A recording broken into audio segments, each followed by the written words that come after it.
Hello, hello, hello, everyone. It looks like you're already some people on the live. Thank you for joining early. My name is Rick Ramirez. I'm also known as Rick's 2 Cents. Thank you for joining ShopTalkLive with my fellow co-host Steve from Steve Makes Everything, Hi, guys. Andy from Andy Bird Builds, Hello. and Roger from Roger Shop and his better half. Yeah, got the boss here with me tonight, so I got to behave. So let's see here. Let's see what's already people are popping in. This will be 5 minutes simultaneous live streams. Yes, we're live on Facebook, Instagram, YouTube, Certainly YouTube. obviously. Yeah, we got YouTube covered. I stopped doing X or what are they, Twitter, because now it's like they want you to be a premium account in order to go live. I don't know. Yeah, well, it's kind of the Wild West too now, right? Yeah. Aloha from Hawaii. Hello, everyone. Please smash that like button. Thank you, Clayton. Thank you. Welcome. Clayton is in the house. So Roger normally brags that his wife buys him these really nice shirts, and I have to say my wife bought me this shirt today, guys. So Oh, Ah. yeah, she picks out the wardrobe, so that's where these come from. Well, you win the award for best dressed. So Certainly the most obviously dressed. yeah. Yeah, so due to Roger's constant rubbing in our face, I've booked my own trip to Mexico, and I can't wait to what do they say? Ass in the sand, feet. How's that go? I'm gonna mess that one up. How's that country song go? Toes in the water, ass in the sand, cold beer in my hand. There you go. Roger's got it down. I practice that. Yeah, well, I'm looking at, in fact, a month from today, we will be in Mexico. Nice. Counting the days. Awesome. Absolutely. Unfortunately, she can't hear anything because I've got it all in my earbuds here, but she can see. Okay. Maybe she reads lips, so I don't know. Better be careful. And you'll really be in trouble, that's for sure. But I know so people what'd have you been guys do asking last about. week? We kind of leaked some information that there will be an upcoming live. It looks like it's going to be probably in November, December, but we will be releasing the actual dates. But meanwhile, as people did say on our last week's lives, remember, if you're not subscribed to all our channels, no live. So I know Andy's later joined to us, but you have to be subscribed to his channel as well. But what was also funny is that someone last week also mentioned that I was the one who they weren't subscribed to, so that will go back and forth. So so make sure you show some love, and you don't want to be disqualified from winning a laser. So you're not scrambling the last minute when we start doing the live. Make sure you're already subscribers. This is for the one I set up or started to set up. Sounds like you're running with it now. Yeah, well, it's just that they started asking some crazy things. So I was like, hold on, pump the brakes a little bit. Let's make sure. So we did say that, and I'm going to speak this for myself, not putting words in your mouth, but I don't accept sponsorships. Okay, so if you want to provide me with the product and you will accept me to give an honest review, then I'm good. But I won't say this is the reason when you watch my reviews, it doesn't have that thing saying this is a sponsor, because you're not paying me. Maybe I'm being compensated my time by the equipment behind me. I will say that, but you're not paying me to do the review, because then I also think that I'm obligated to say things you want, or I'm obligated to do things you want. Now, I don't have a problem with agreeing, like, hey, I'll cover these 5 topics, or I'll make these amount of videos. That's okay. That's a give and take. But I won't accept a sponsorship. Yeah. No, I don't either. I don't generally sign contracts either. Sometimes an NDA. Like I have a couple of NDAs going, but that's different, right? That's what are they? For my NDAs? Yeah. Well, let me say. I can tell you one that I had signed in the past. Well, I said it. People ask about all the time. They ask about Eon lasers all the time. They're like, what about the mirror this? What about Eon? I had a deal with Eon that I walked away. And the reason I walked away is because I wasn't going to sign a 2-3 year commitment. Like, how am I supposed to make content for 3 years on the same company? I mean, I have to be an employee at that point. Like, Yeah. I don't do contracts. And I think companies are like daring you to walk away from it. It's like, sayonara, like, see ya. Right. Literally. You know, so this is interesting though. When you, I haven't accepted many. I've done a couple sponsored videos, but nothing major. It's all been smaller stuff towards the beginning, like just talking about lasers or anything like that. But you know, when you start, the laser, the equipment review world is really interesting, because when you start, like, if this is your full-time job, like it is mine, you're like, the other side of it is like, you're darn right going to pay me if I'm going to talk about your product. Yeah. You know, your time, you start valuing your time differently. Right. And it's like, I'm still going to give it an honest review, but yes, you are going to pay me, because I currently cannot pay my mortgage with a laser. Right. That's why I said it'd be different if I'm accepting an $8,000 laser on this side, you know, and I'm accepting that as a review because it's going to compensate my time. But like early on when I first started off, it was like Amazon reviews, right? Like literally, like I get probably 100 of those a week now, and it's like delete, block, like, and I'm not being rude, but it's just like, it's not worth my time. Like, yeah, you know, yeah, I do the same thing. Well, just a little while ago, I was offered to do a demonstration of silk socks. Was it from Silky Sock though? I don't remember what company. It was some Chinese company. Okay, But because no, there's a guy, his name's Silky Socks. So I know you're into sublimation. He makes all kinds of apparel, clothing, underwear, socks, you name it, like anything to do with sublimation. Because most sublimation clothing sucks, like, right? They just flat out suck. They're not good quality. The t-shirts you can see straight through, like they're just horrible. And he makes really good apparel, and he also sells you the templates. So like, if you know any, but he makes socks. That's one of his things. And I guess like golfers are really into that. They wear the goofy socks. Yeah. So there's like certain niches that you could probably make a decent living because people are goofy into that. You know what I mean? Didn't quite fit my channel. Yeah. Well, maybe they were working the sublimation angle, but they're working that angle on extreme. But they thought maybe you'd bite. Yeah.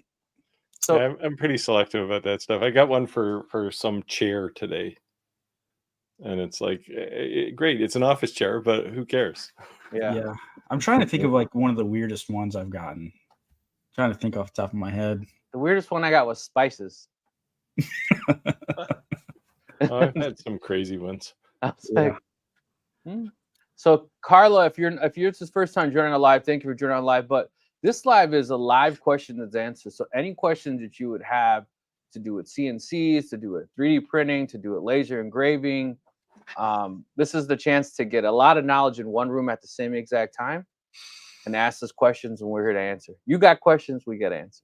Or if you want to know about, potions, pills, plants, and powder, we can fix you up there too. That's actually pretty cool looking.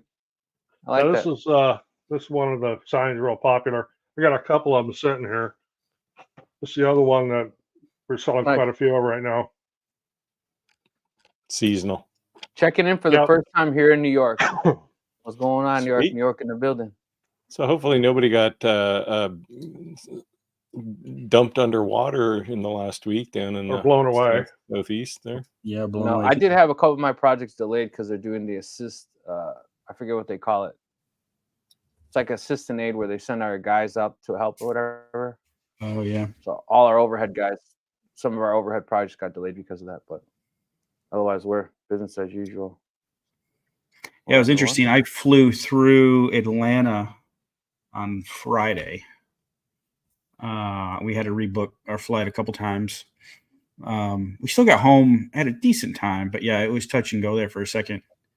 But nothing, obviously, that's nothing compared to what Eastern Tennessee and Western North Carolina dealing with. Yeah, it's kind of like a double whammy, right? It's like the whole weather situation, so shipping delays, period, and then the union strike with the ports. Yeah. But the only thing that I said is that I posted this on Facebook, and I ruffled some feathers with this, and I said, look, 80% of everything being imported into our country comes in through California. I'm not saying no other port's important, but our country's not going to shut down. Like, we're still going to function. But the bad portion is they asked for a $25 an hour raise, $5 a year for the next 5 years. You know, so Steep. right, that's huge, right? And hey, Yeah. I'm a union guy, so I'm not hating on any union brothers. So don't raise the torches any means.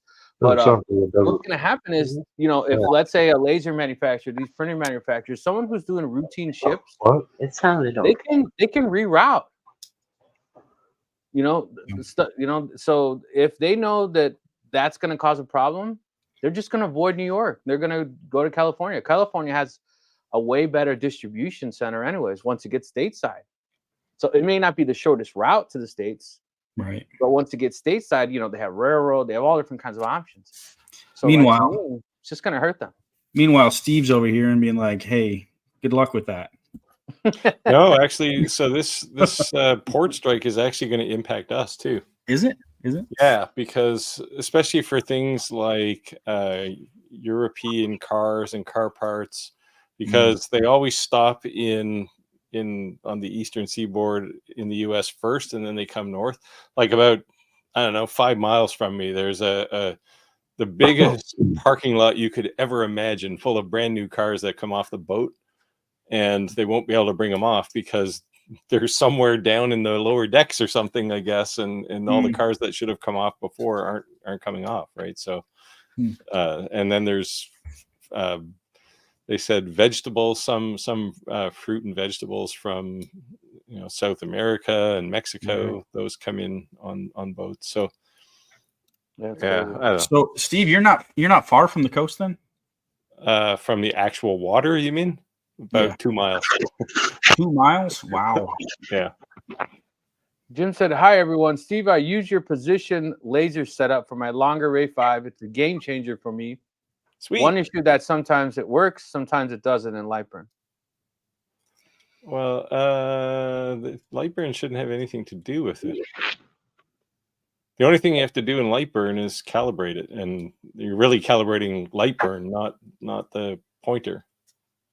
I guess be specific on what type of problems you may be experiencing. Yeah. So, Exotic Woods. That's a different channel.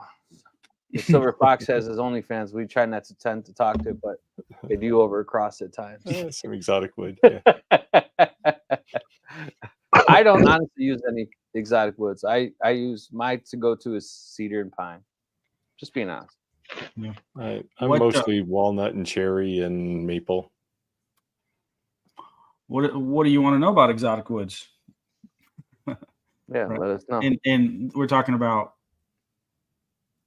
woodworking. That's can not talk still, about Nick still woodworking. go down the wrong path with that one. I spent the Remember, whole week this is woodworking. Happy Hump Day. Some people don't come to ask questions; they just come to hang out. to drink a couple beers, hang out, shoot the shit, and that's cool.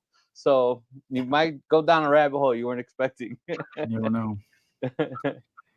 Hey guys, do you guys have any plans on reviewing what is this? The kitty. It's a 3D printer. Any thoughts on it?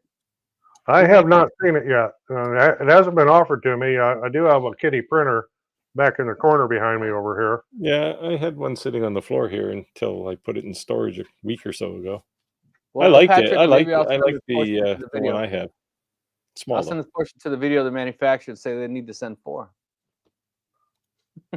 Sure. See what happens. Maybe you should send a message to Festool or somebody, because if Festool wants me to sign a deal, I'd sign a deal with them because I need some new tools. You know what? You see these, and it's like you see some of these shops. They do like it seems like you start off as kind of like a reviewer, and then they become an established channel, and then they're more about making things, right? And then once in a while they highlight a tool, and they accept a review because it's like a high-end tool. Like if Krager Tools came to you like, hey, you want to sponsor? You're not gonna say no, right? Festool came to you, you're not gonna say no. You know what I mean? It's just like, but when you have these wood shops that they're building something and it's clearly like $1 million shop, it's like, dude, nobody has those tools, man. Yeah. You know what I mean? Like, yeah, like, come on. Yeah, there's one guy I follow on Instagram. He's out in Western Canada, And this guy has like every power tool you could imagine. And Right. he's got his shop is probably, I don't know, 6,000 square feet. Like it's I mean, it's amazing to watch that kind of stuff. Yeah, Right? this Like, is his job, right? Yeah, So, yeah. I mean, he's got all kinds of crazy tools, like a shaper. Like, what normal workshop that is making less than $1 million a year has a shaper? Yep. I actually have a shaper, but it's out in the back shed. I probably haven't used it in 10 years. Yeah, well, that's the thing, right? It's. I mean, Rick could use one for his Trim. ex-president baseboard there, but Yeah. Right. Yeah. Well, What do my you guys router think table about does everything that shaper used to do, so I just don't use a shaper. It takes up a lot of room. yeah. Yeah. I wanted one, but yeah, it's expensive. And again, like if I was a guy who did crown molding or custom trim, that's definitely a tool you don't. Yeah. But other than that, like I just couldn't justify the cost, you know. What do you guys think about the Fox Alien? That's I don't know how to say that. Pro CNC. I've emailed them a couple times. Like, yo, I haven't got a response back yet, but Yeah, they actually approached me once, but I've heard good things about them. But it's another entry-level CNC. I'm sure they're fine. Yeah, my experience is limited. I know a couple people that, like, just from emails or comments, that have a Fox Alien. I don't know if it's this exact model, but yeah, it's entry level. It's this particular. I just looked it up just to remind myself. Like, as it comes stock, it has that, like, what is it? that's the 4x8, I think, right? Oh no! This No, is like 4x4, right? These are Yeah. small. I don't These even are think small. 4x4, I think, right? Isn't it 4x4? I think No. it's smaller than that. Smaller this than that? one in particular is, I'm looking at the specs right now, is basically a 24-inch by 24-inch. Oh, So 2x2. Yeah, And it's a it good looks like you tabletop can CNC. buy an extension kit. But yeah, I mean, it's just an entry level, belt driven. The stock spindle that comes with it is like Is it a DC motor or is it that standard like 15-watt spindle? Yeah, like the 1.5 kilowatt spindle. Yeah, 1500 watts. Sorry. Yep. That's what it is.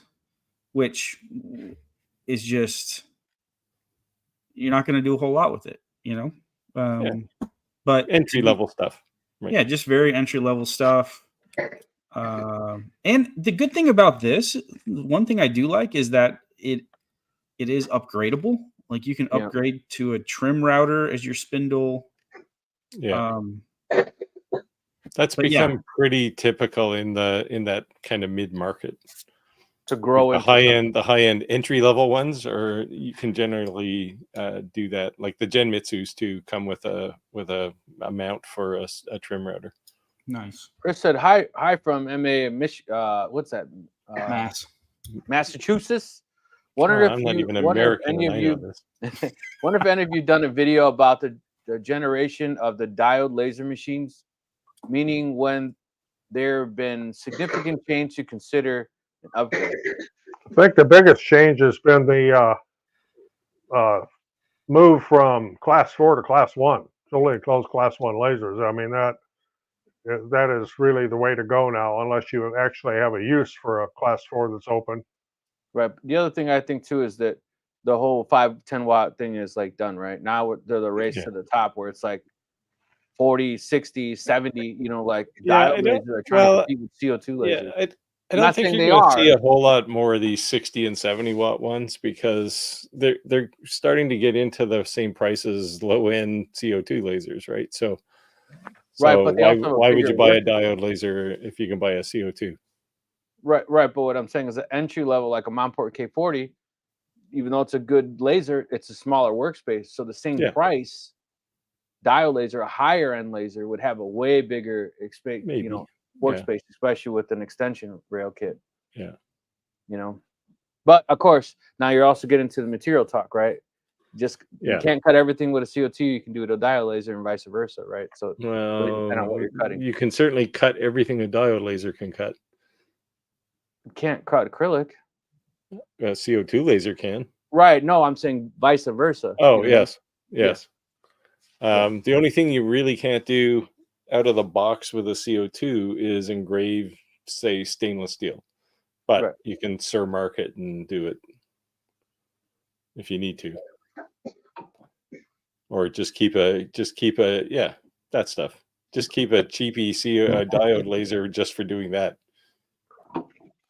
Yep. I've never done that before. With the marking spray, is it messy? Like what? No. No. It's expensive though. Like Okay. how much was that can you just showed there? That's a big can. Yeah, I bought 2 of them. They last pretty long. Let me look it up on Amazon real quick. It wasn't that expensive.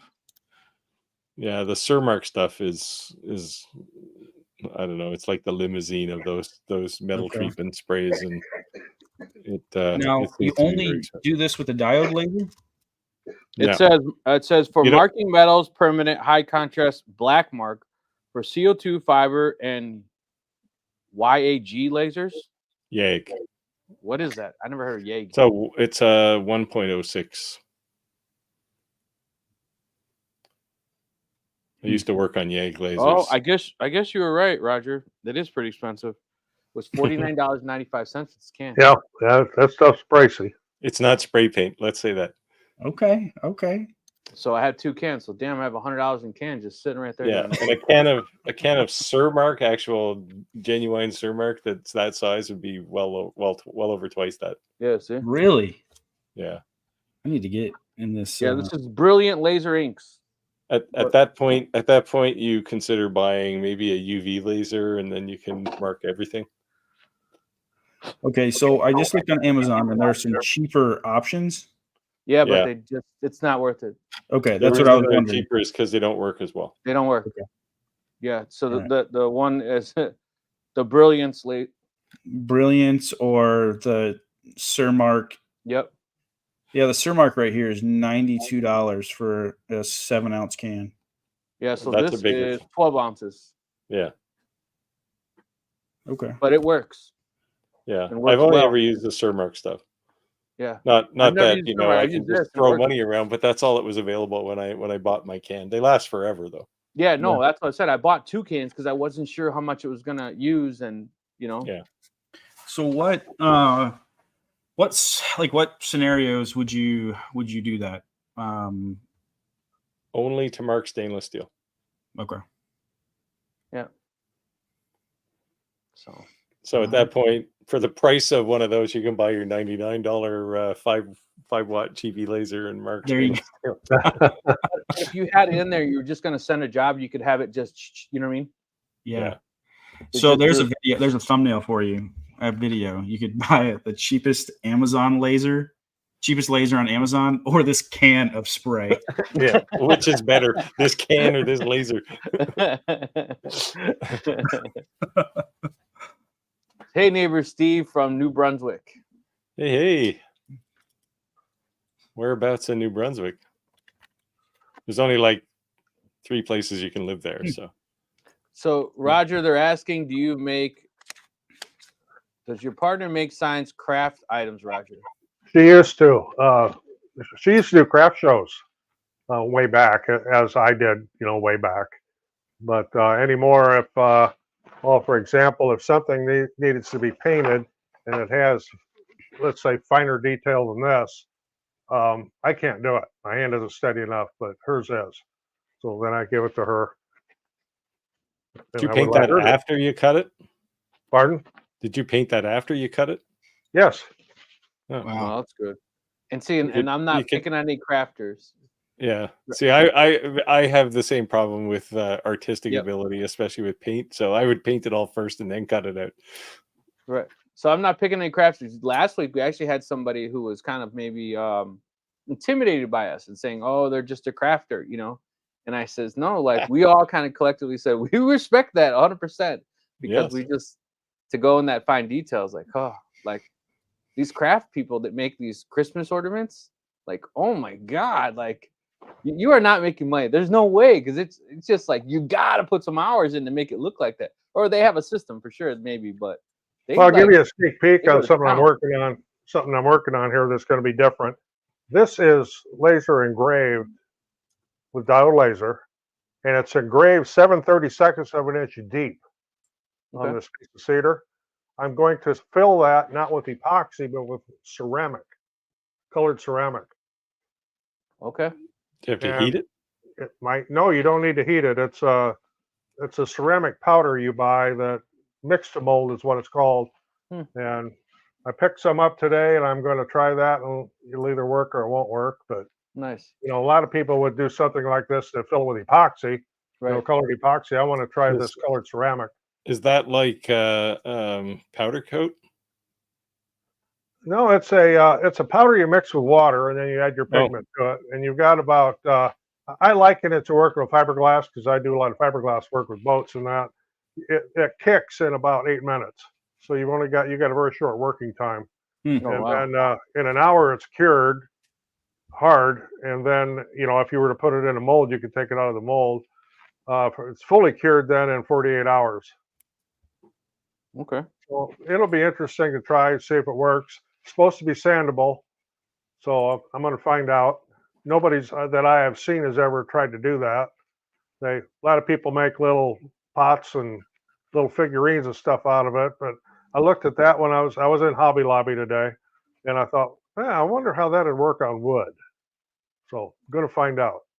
So I make a lot of those memorial, like especially for Day of the Dead's coming up. You know, they put all these flowers, real decorative flower boxes in front of the headstones, and I've been wanting to. The other reason I want to do the coasters, but wasn't necessarily for the drinks, is I wanted to do people's faces on the coasters, and then do an inlay and set that slate coaster into the wood, and seal that. So that's my next upgrade on that build. But those builds are pretty profitable for me, and those customers always bring me customers. So I need a CNC now. I have one. I just need to put it together. No, What say do you have? know this here that I did, like I said, went 7/32 deep on a laser. I could have done that on a CNC too, but the laser was actually faster. Yeah.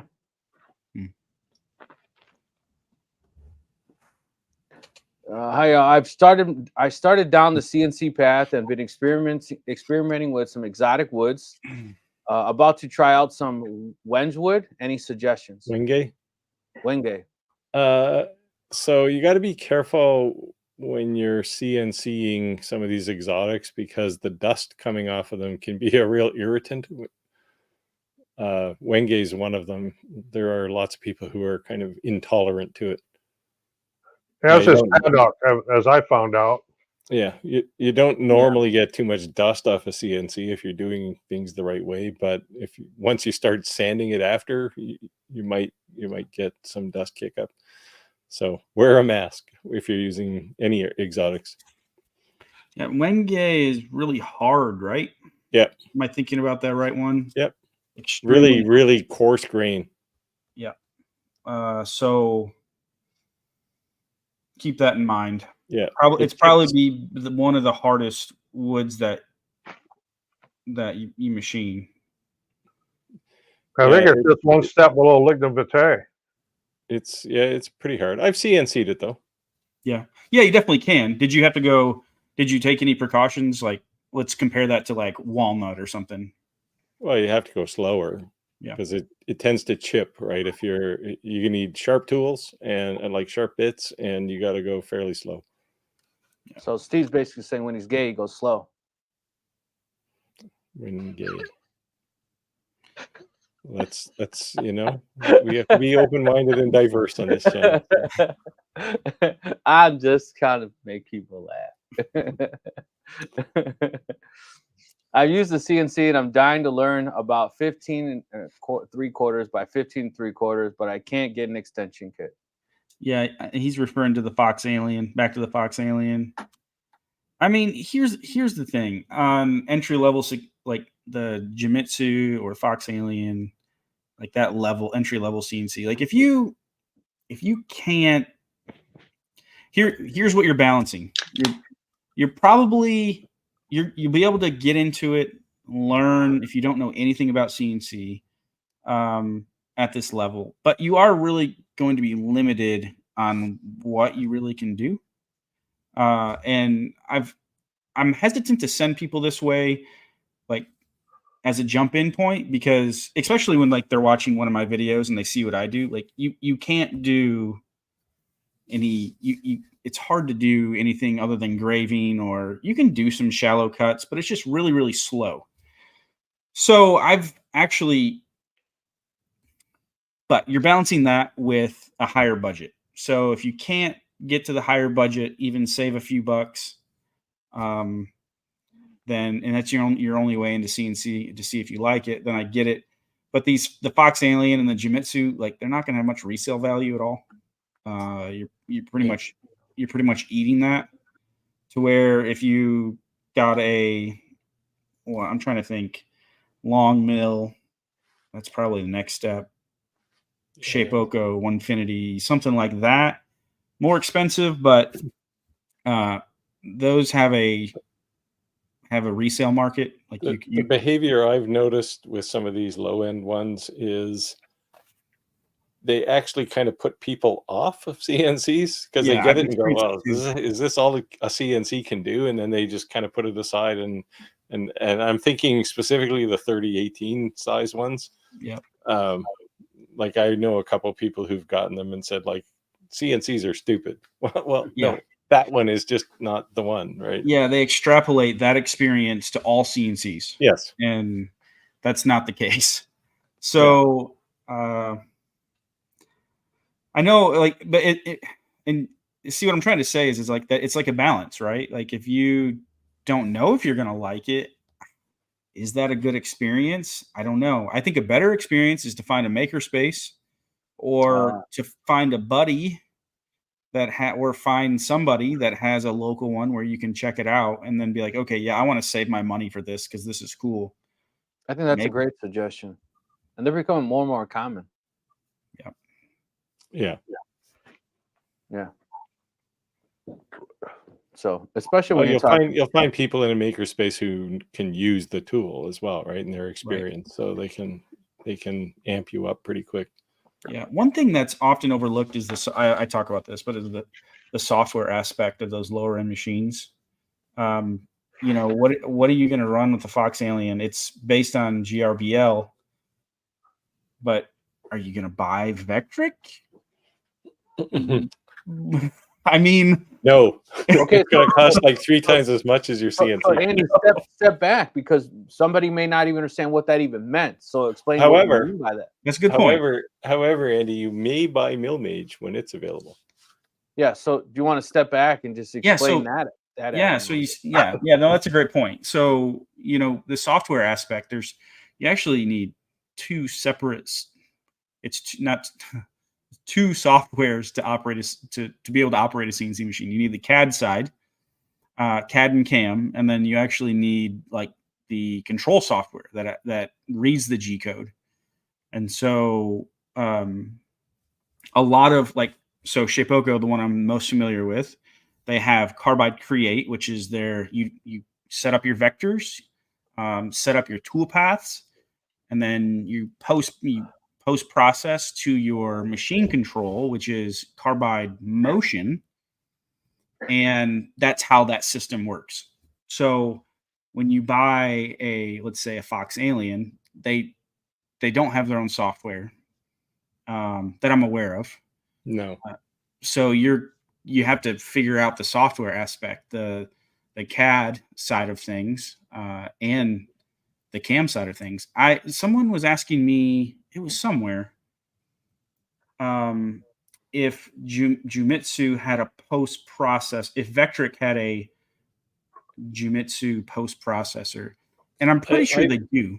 I've used VCarve with a Jimitsu, and I picked just some generic Gerbil post processor, and it worked fine.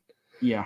But I mean, you can create your own post processor. It requires a little bit of, almost software development experience, but you can do it. but may have by unfair default, advantage in that, by Steve. default, I couldn't. Genmitsu The comes software with developer, that's why I Candle said he may have and unfair advantage. what's the other one? The G code sender one. Yeah, G Sender, which Well, is G sender's the one from Long Mill. CNC Lab, right? Yeah.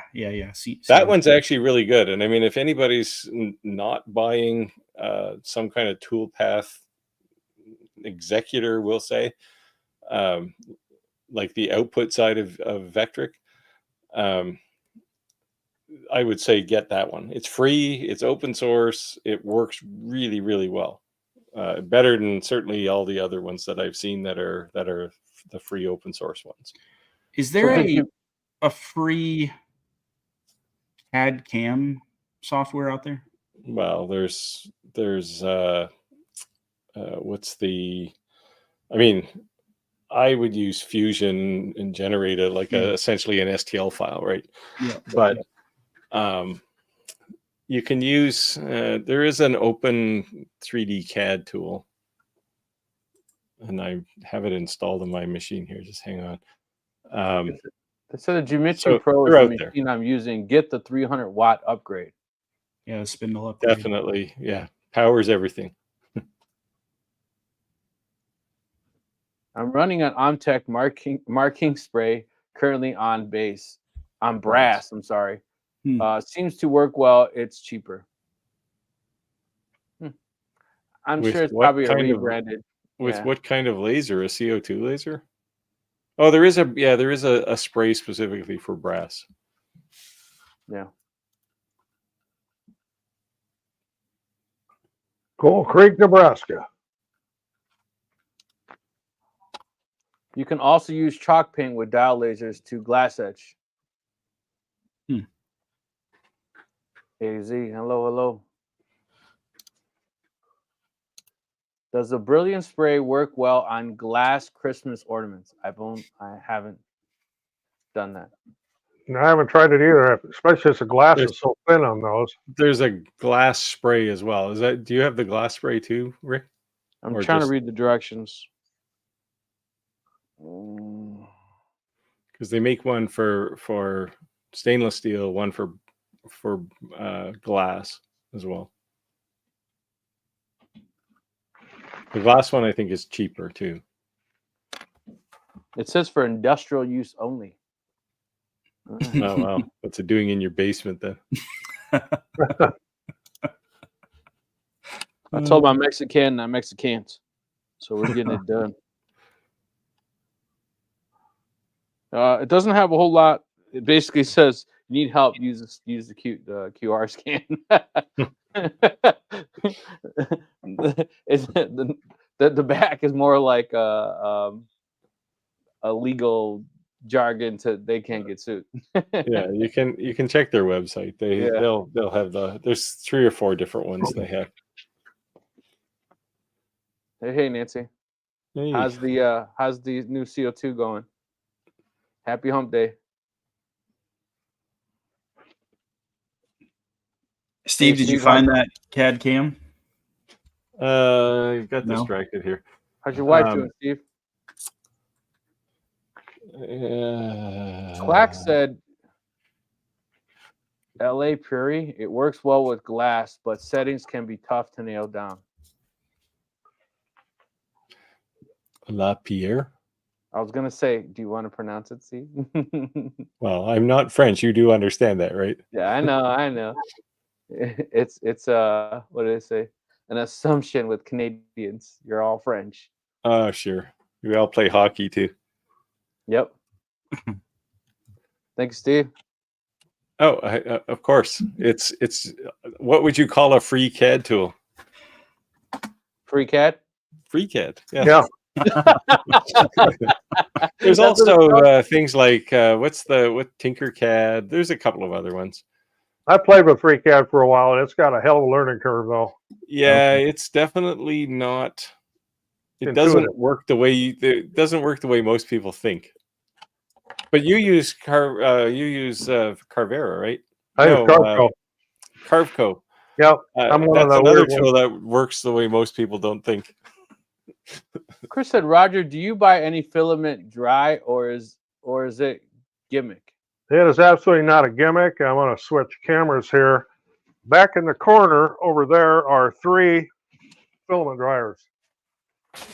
And they get used all the time. One of the worst things you can have is wet filament because they'll either snap on you while you're in the process of a print, or you'll get little bubbles and artifacts in your print. Because if your filament contains a lot of moisture, as it goes through that hot end, that moisture turns to steam and it'll make a little bubble or a pop. So is it from the humidity in the actual room itself that's actually kind of like resting on the material, or do you think it just flat out comes that way and it just absorbs it out of the air? Nylon's really bad, but yeah, PLA will absorb moisture. In fact, if you have some parts sitting out that fit together with a close tolerance when you first made them, and you leave them out in an area where there's a lot of humidity, or you actually got them wet, you may not get them put back together again until you get them dried out. Clark said, I ran V-Carve desktop on the Jimitsu 4040, then moved to the 6050 Pro. Yeah, the V-Carve desktop has a size limit, right? So I don't know. I guess, Clark, you can't run it on the 6050, right? So you have to upgrade. LP4 is what I'm using. Was the Laser Pecker 4? He was talking about engraving brass with the spray, I think, maybe. Yeah, it's the laser. Well, the Laser Pecker 4 is an IR, or is it no? They don't have a fiber. It's trying to scroll up to see his original question. Yeah, it was the brass thing. Yeah, okay. It's a. I think it's a 20 watt diode, 2 watt IR. Does that make sense? Yeah, probably. I think that's what it is.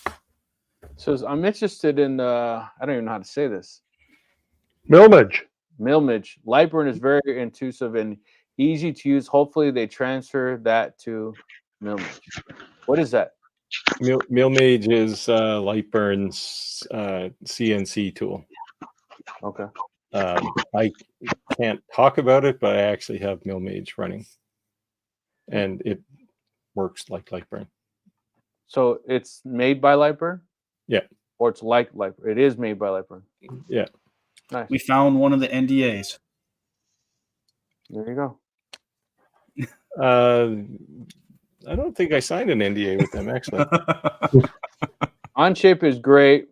Free 3D CAD program. It's paramic and works great sending STLs, 3MFs, DXFs, and step files for my Bamboo 3D printer.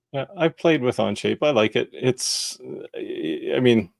different than Fusion, so I didn't put a whole lot of time into it. But one of the things it does really nicely is if you want to do a slice of something, like you take a 3D shape and you want to slice it in half, it's really easy with Onshape. Or fuse 2 halves together. Steve said his wife is doing better. Thanks for asking. Glad to hear. All right. Yep, good deal. Andy, have you gotten your 510 up and running yet? I got my Avid up and running, but between having weird bugs and learning curve switch from one simple Onefinity to a Corn.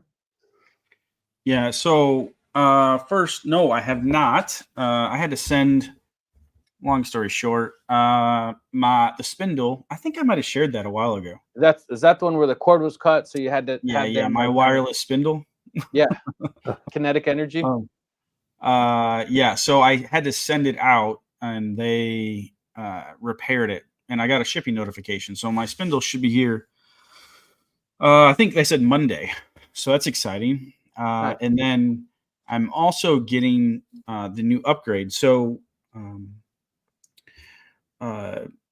Avid is switching from Mach 4, which is their control software that they use, to I just forgot the name of it, Centroid, and Acorn is part of that. They call it.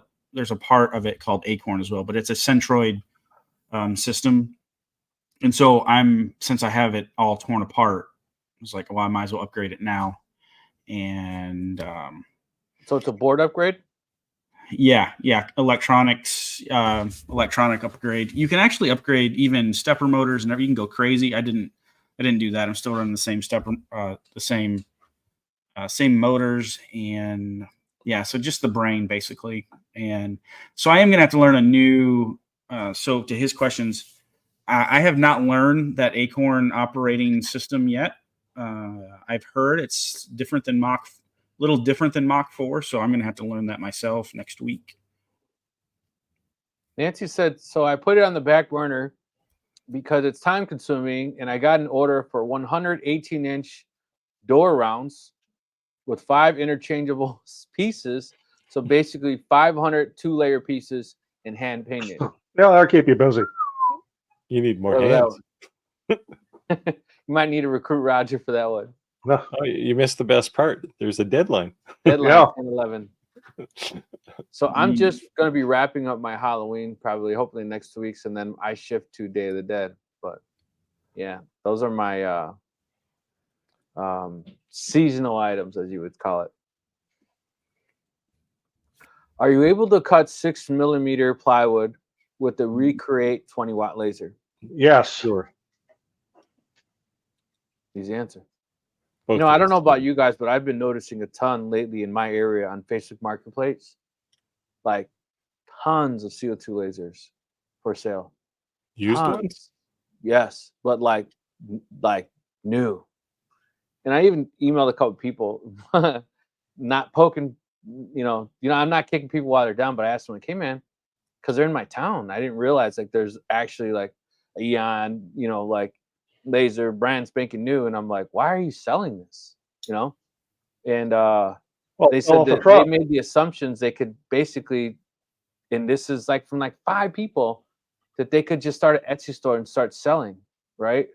Oh, And then I saw almost immediately after I was messaging them, and I'm not going to kick someone down and make them a low ball offer, but I was just curious, and then I saw Andy right after that one of your videos that said, when you create an Etsy listing, create 10 listings for the same item.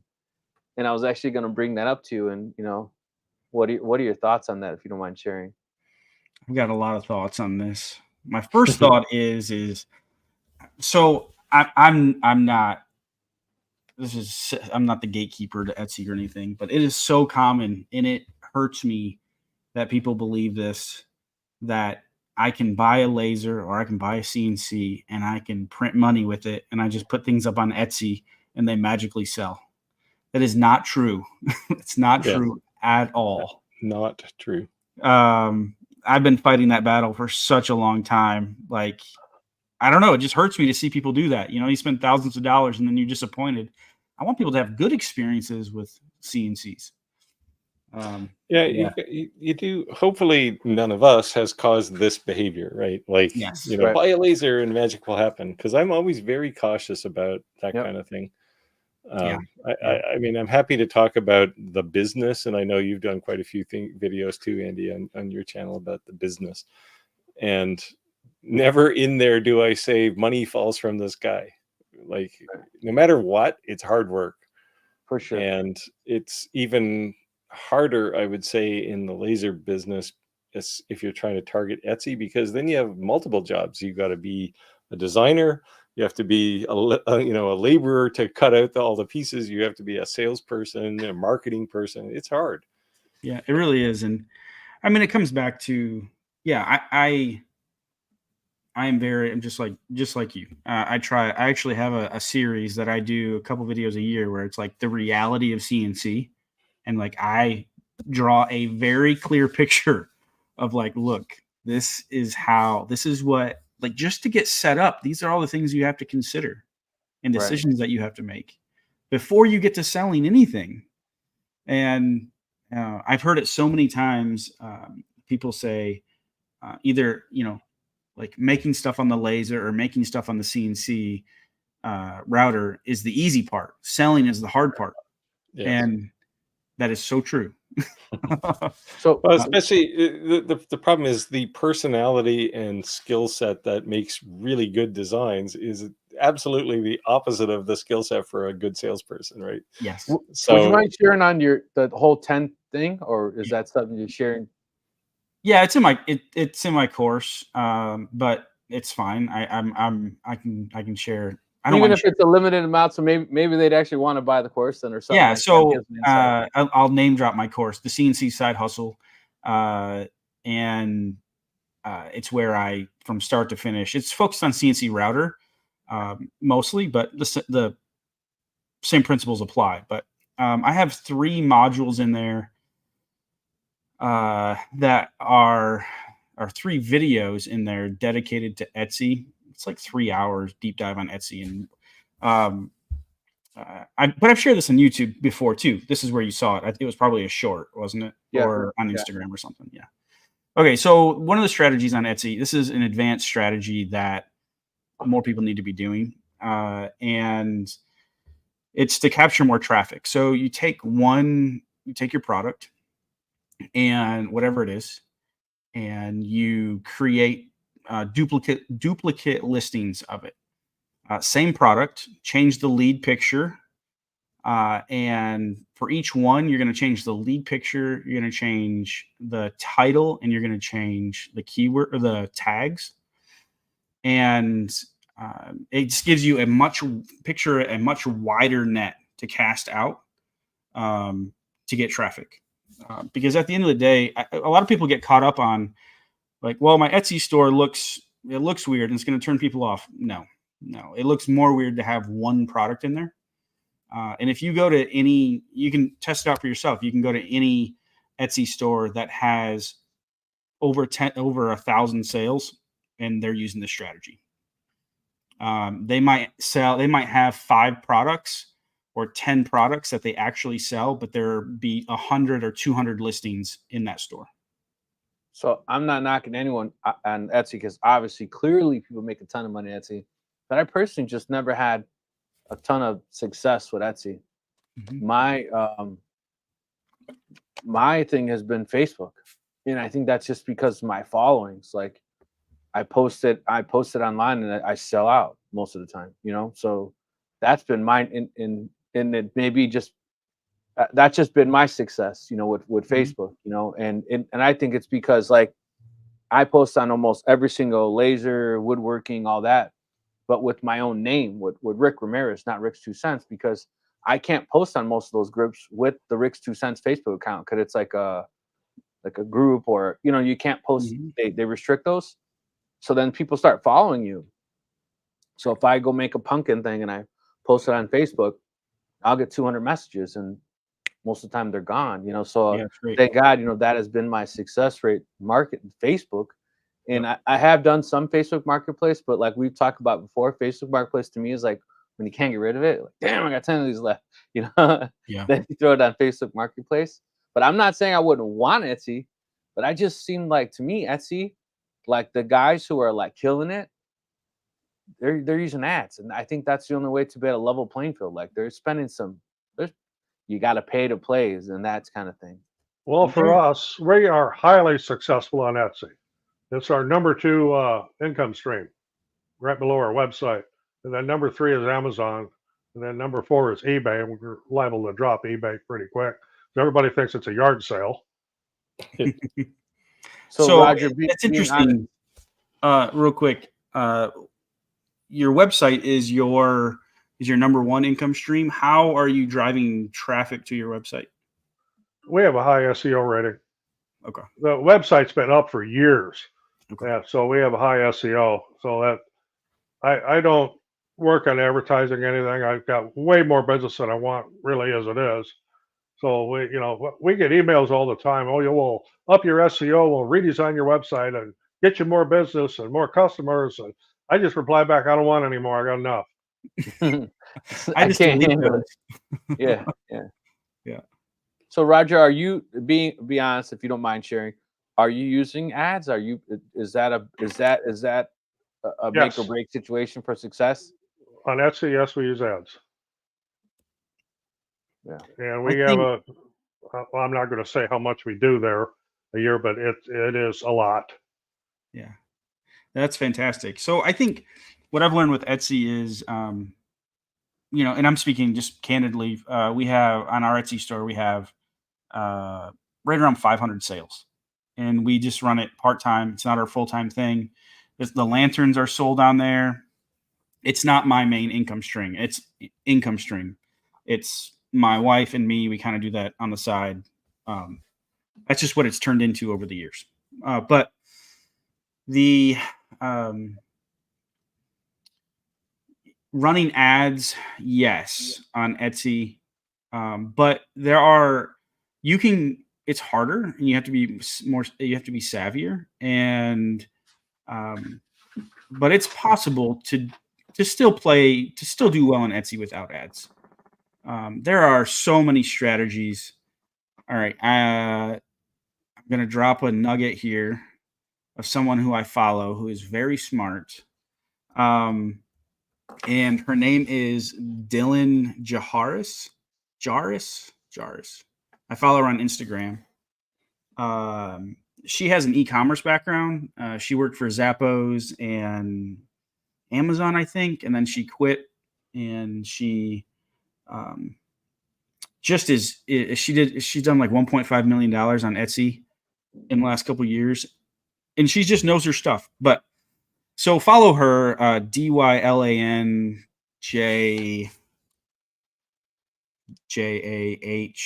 something like that. Jahar. I'm gonna look it up now. I got it. And I know I'm not name dropping. I just told you to buy my course, and now I'm telling you someone else, but this is a free nugget, right? No, but what do they always say? A great mentor always has a mentor, right? Yeah, So, and yeah, here I'll drop her. Iron sharpens iron. And I haven't taken her. She has a course. I haven't taken her course. I just follow her on Instagram, and she has a lot of great tips, and a lot of great things. So, yeah, Etsy. So the interesting thing is, actually, I have a video coming out Sunday about this. It's Etsy. It's basically comparing Etsy versus Shopify. I know that may seem a really odd comparison to someone that's advanced and has done it a while, but there's a lot of basic entry level people that do not know the difference between the two.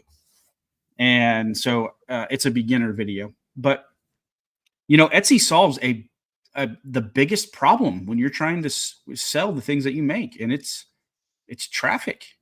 Like when you're starting from zero,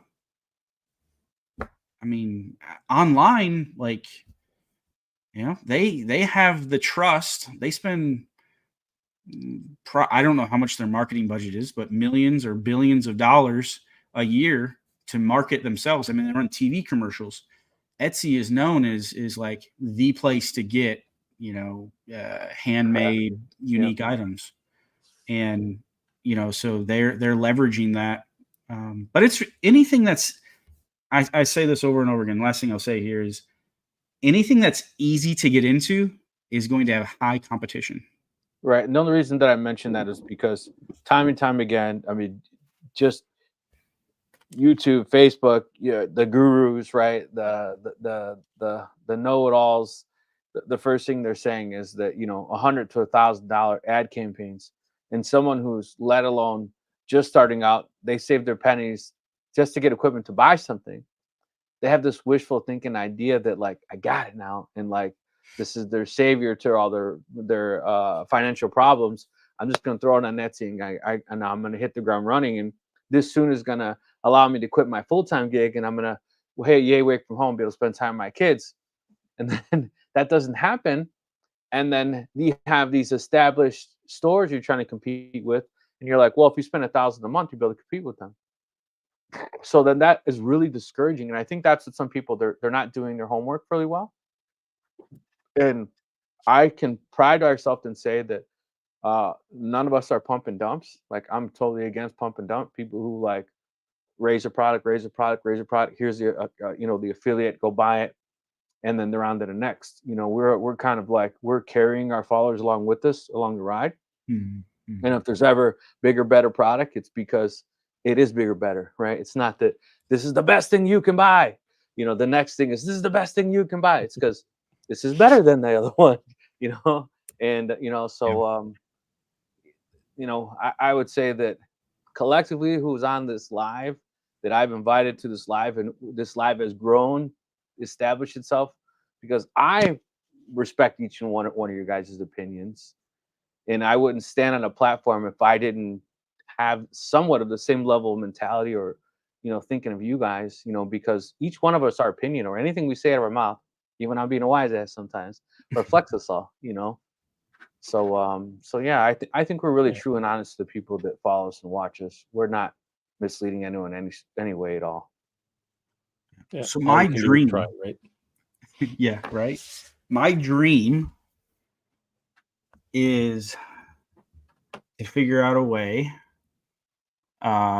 This is a dream. I don't know if it's achievable, but it's on my radar. Is to figure out a way to solve this exact problem, Rick. Like where someone can buy a machine, learn how to operate it, make, they're adequate at making things, and where the selling process is easier. Now, I've got different ideas, for that. Like, do I go out and get the work and then just have like fulfillment, and have people with machines just fulfill these orders, right? Or, I don't know. It's interesting, but if that's what I literally, that's what Andy Bird Builds has become, and like figuring out ways to make this process easier, to that people have success to sell the things that they make now, and that looks a million different ways. I know thousands of people that are doing it, and most of them, every one of them, is doing it a different way than the other one, right? Yeah. So there's no one size fits all. I would say the people that at least I personally see that are highly successful, is because they have an item that sets them apart from someone else, right? Like, I would say this stupid mountain thing that I see everyone on YouTube saying, you should sell these mountains, right? And you're going to make thousands of dollars. And I can't believe it. On Facebook, people are like, I made 50 of these mountains. They're not selling. And it's like, why does everyone keep making these YouTube videos to say these mountains? Yeah. They're going on Etsy and they're showing you things that are selling, right? But like, if you were the first, okay, you're a trendsetter, I get it, right? But like now there's 50 people selling these little wood things. It's like $3 wood for $75. Good luck, right? Yeah. But go ahead. Even if you are a trendsetter, though, you have to keep going, right? Right. Like, that's my point. Like you said, everyone has a mentor, right? And right. One of the guys I talk to on a regular basis, that's his mentality, right? He made a fairly good living turning shaving brushes and peripherals around that. But he said the second you make something and it starts to succeed, you got to start making something else, because I mean, you see Etsy, and I don't know, like, I'm sure you're the same way I am, Andy. You can look at something that's been CNC'd on Etsy and you can go, oh, yeah, I can make that in 10 minutes. Yep. Right. Yep. I mean, if you have any design skill at all, there's no sanctuary on Etsy, right? Because somebody will eat you alive. Paul said, I failed on Etsy, eBay, etc., but found my customer business to business. Awesome. It's also a lot easier to make 100 or something than just one item. Yeah, we do a lot of B2B here. Suggestion for somebody that maybe you just got yourself a little laser and I know Steve hates to hear about coasters, but if you go to a high-end bar, I don't mean the drop in. I mean some place that's high-end where they have like designer martinis and that type of thing. They're interested in slate and ceramic coasters with different designs on them, their bar name on them. And a lot of the places don't care if anybody steals them because it's advertising for them. Another place to look to is real estate agents, especially the ones that are like more successful. They just love things like cutting boards and keychains, key fobs. I mean, things you can make quick and cheap on your laser. They get their name on them, and the homeowner gets a gift. And and this is I've done several videos on exactly these things, right? And yes, coasters. I'm talking about like making a set of 4 coasters for everybody's living room. That's not realistic. But for a bar, right? If you're going to make, who knows, like 300-400 coasters a year for a bar, yeah, right. I'll make those. Yeah. And we had one thing change with one particular bar. They didn't want it to be a ceramic tile coaster. They wanted it to actually be the ceramic wall tiles to use in the bathrooms. And I did hundreds of those. The fact that I got tired of it, I was doing so many of them. Yeah. All right, Steve, you want to pronounce this name? Which name? Jeffrey LaPierre. I wanted him to say No, it. because if it was Pierre, it would have 2 R's. I'm not French or Canadian. Well, I am only one of those. So, all right, Jeffrey said I got banned from Etsy. Said I broke a policy rule in the security selection, so they couldn't tell me what the rule was. It was secure. Never could get my head wrapped around that one. You might want to talk to Roger because Roger gets all kinds of violations. Mostly people coming after me for copyrights. Yeah. Even had one person come after me. I think I shared it here a while back. Yeah. Copyright on a photograph. Said that was their photograph, and I copied it, and they're going to sue me. It was my house. I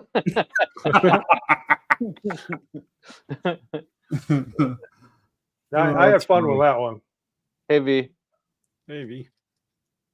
Clack said 17,000 sales on Etsy and never shipped.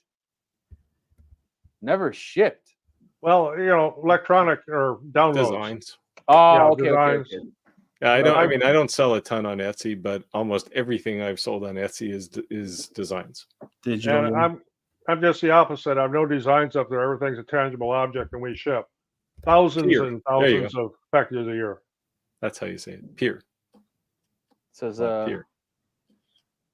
AGG 9900. I grew up in a small town in northwest Iowa. A young man started making fishing leaders in his garage. His business grew so large, he started hiring some makers to make them for him, and he paid them. The local outsource. Yeah, I love it. They're probably Mexican. I'm reading. I'm reading Clack's next post. Yeah. Steve hates coasters. I don't hate coasters. What I hate is doing an hour's worth of work and making $1. Yes. Every time Roger brings up coasters, you get this face. You're like, yeah. Now, if you're making the thing is, if I you're even do the coasters, little sublimated ones. Yeah, those are nice, right? That's cool. Yeah. If you're making coasters for, say, a business, so they want a bunch in their lobby, that's very different because they're not going to argue with you whether it's a $2 coaster or a $2.50 coaster. You're going to say it's a $10 coaster, and they're going to go, yeah, okay, no problem. Yeah, Paul King said that's what I did, Roger. I engraved glass for pubs, clubs, restaurants, etc. Yeah. If you go to the more high-end ones, the management there, they're always real receptive to anything they can do to, generate more business. And like I said, the one particular bar that I do sell coasters to, they get 100 at a time.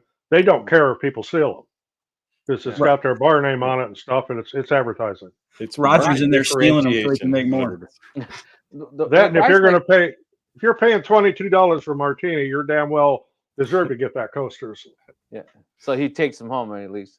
So that's what I'm saying. Roger steals them, so they call him up. Hey, we need more. Yeah, he goes in there every day. Just happen to have 10 of them on the truck. There you go. One thing I would say, whenever someone asks me like what they should do, I always say, I'm not going to tell you your niche, but you should find a niche. Yes. Right. And a niche you're passionate about, not a niche that you're copying.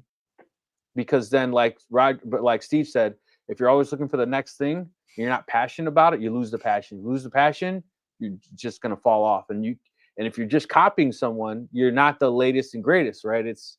You got the leftovers of his sales, right? He already sold everyone in the town, and now you're trying to sell the same thing.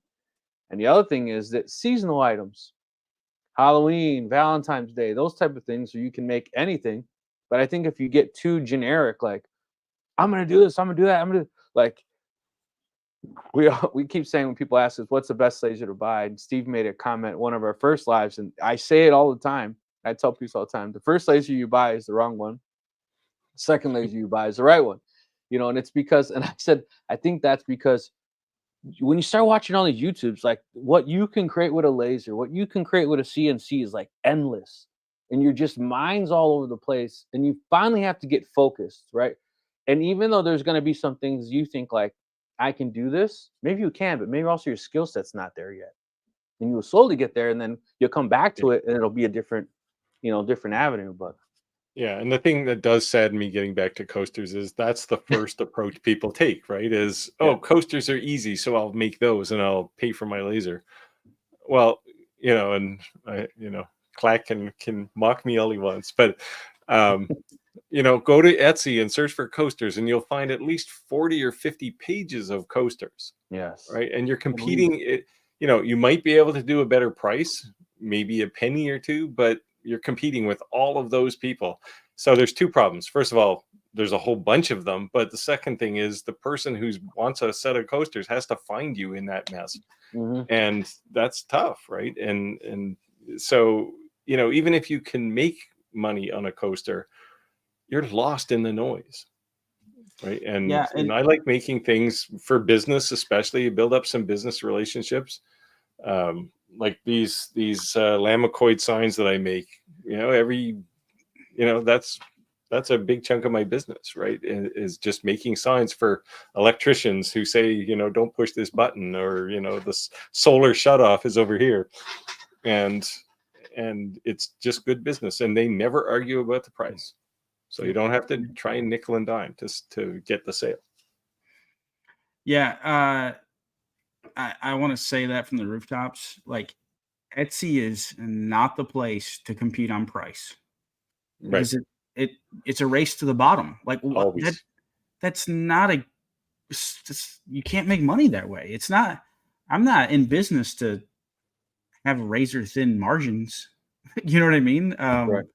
And competing with other people. So competing on price on Etsy is not. Yeah, I did one video on Etsy. I don't know, it's probably a year and a half, might even be 2 years ago. And one of the examples I used from Etsy was somebody who was selling I think it was like, a handmade solid oak cutting board, but it was like $20, shipping included. And it's like, okay, this guy is not making any money. Right. But I think, Andy, you kind of hit the nail on the head when we first start talking about doing reviews. Are you going to pay me? Right. And it's like that logic of thinking is that, like, when you first start and you're first starting out, like, it's not a full-time gig, it's a part-time gig. You're making a couple bucks, and any little pennies that you make, it's like you're happy with that. But if at any point in time you want to make that transition, your mentality has to change, right? Because your overhead changes. Yeah, no, you're exactly right. And one thing I was going to say, and I don't want to put us on a pedestal. I don't say this to say that, but one thing I come across a lot is like when you are, when it comes to like business sense, right? And I'm not talking about like crazy business sense, but just, I think people that have it take it for granted, like just seeing opportunities, whether it's, call it the entrepreneurial, I don't know, but I it's like we do this and we do this and create relationships with, Steve, you said, create good relationships with businesses. Well, I think the average person's like, well, how do I do that? You know what I mean? Like, right. Where we're like, you just walk in and, you strike up a conversation and offer value, lead with value, and say, hey, this is what I can do. And and it's hard for it's a personality thing too, right? It is. Yeah. But for one of the things I've noticed is, you talk to a lot of people who are in the fringes of the business we're in, right? So they want to get into making things and selling them.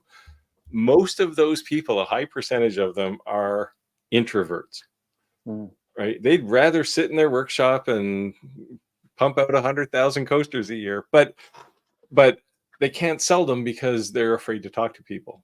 Yeah. Well, news for everybody, I'm actually an introvert. It may not seem like it most of the time, but it's something that I spent years kind of conquering, where you could walk in. I still don't like to talk to a lot of people, but I'm still a little uncomfortable walking into some place and saying, "Hey, see this thing I have? You need this, right? And here's what it's going to do for your business." But you just have to work on it, and you're going to get rejected 1,000 times before you get one deal. Right. And the solar thing, the reason I got into these solar Lamicoid signs was because I had solar installed on my house. And I looked at the signs and I went, these things are laser engraved. And the guy said, yeah. And I said, well, here, come and look at my shop, right? And there's lasers everywhere. And I said, I can make these for you. What are you paying for them? And he said, he's paying like $4 a piece for these things. I said, I can make these for you for $1.50 and I can make lots of money. And he said, okay, let's do it. Boom. Right. Nice. It was just an opportunity. Good luck is often one of the success factors, right? Just right place, right time. Steve, to the point, what I think you and Andy are both saying is that to succeed, sometimes you have to fall forward, right? And that is that by walking into your first bar and failing miserably, and it's like job interviews. Yeah. How many job interviews have you done in your life? You get at a job, you're there for a long time, you're 40, 50 years old, and you've probably done 4 job interviews other than when you were a teenager, like real jobs. So you're out of practice. So I wouldn't necessarily probably go after, like, I want to nail this sale. Go to that like slum bar first.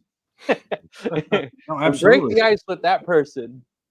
Go to a smaller business that maybe when you fail horribly, they see you and them, because they're a smaller business. They're like, I remember that guy. When you go to that high-end martini bar, you better be polished when you walk in there. Your first big corporate customer can't be IBM, right, or Google or something. It's got to be like Joe's Corner Store, right? I have a Discord community, and it's free to join. But there's almost 800 people in there now, and we're all doing the same thing, trying to make money with CNC. And I'll have a video coming out in a month or so. But last Thursday, I flew to Massachusetts and to visit one of my top community members. They've been in there for 3 years. They're moderators, husband and wife team, bees boards, and I did a story on them. I captured their story of success with. I don't know if anybody's ever heard, if you're in the Northeast, ever heard of the Big E, but it's a picture like a state fair, but for all of New England, and it's in Springfield, Massachusetts. But anyways, they're set up at this event. It's a 17-day long event. They only did 7 days of it. But it's a 17-day long event. The daily attendance record is 180,000 people, and it's like 1.8 million people attend this event, and they're set up at it to sell. They make game boards, they make cribbage, chess, all CNC game boards. So the reason I share this is they started with 0 experience 3 years ago. Yep, there you go. West Springfield just ended on Sunday. I was there Thursday and Friday. Yeah. And they started with no experience and bought a CNC, and just their attitude is what got them to that place. Like, you have to apply to be in this event. It's not just like an open door. And then you have to be interviewed, and it's this whole big process. And long story short, their attitude is what got them there. And they're saying that they tell each other all the time is, how hard can it be? How hard can it be? Like, an opportunity comes up and they're like, well, we'll figure it. Like, how hard can it be? And it's just one thing after another. And it all started back at the beginning. I guess they have, what is it called? Like what's those really high-end cutting boards? Like a booze board? Booze boards are Booze boards. typically high. Yeah. They've had this cutting board sitting on their countertop, and it was falling apart. And they were like, one thing led to another, and they're like, I don't want to pay for another one. Let's build one. This was 3 years ago. And they're like, how hard could it be? So they built themselves a cutting board, and then the rest is history. They just did over $15,000 in sales in 7 days. And so I think having that attitude of like, how hard can it be? Yeah, I'm going to fail. I'm not going to, but I'm going to figure it out. Right. And so, and I think that gets back to your comment about that entrepreneurial spirit, right? Like, I mean, you probably approach things that way. I know I do. It's like, sure, I've never built one of these before, but hey, how hard can it be? Yeah. And you just go and make something. And like, I've spent the last week making cabinetry in my workshop. I've never built cabinetry in my life. And all of a sudden it's like, hey, I've got drawers that actually open and they're soft close and they look really nice. And it's like, now I feel like making some of that kind of furniture. And it's well, maybe, but but you need two things, right? You need that positive attitude, like you can't possibly fail, and you need to be willing to work, right? Like hanging a sign, buying a laser and hanging a sign up outside your door doesn't mean you're getting business. But I would also say it's okay to fail.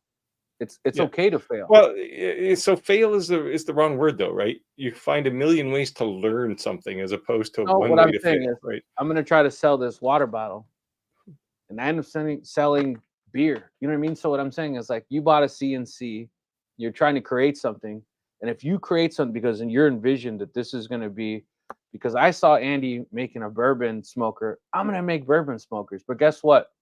That sale sells because the demographic area, that's not going to sell in my area. Like if you live in a whiskey area, you know, a bourbon area, you know, that's kind of stitched into the environment.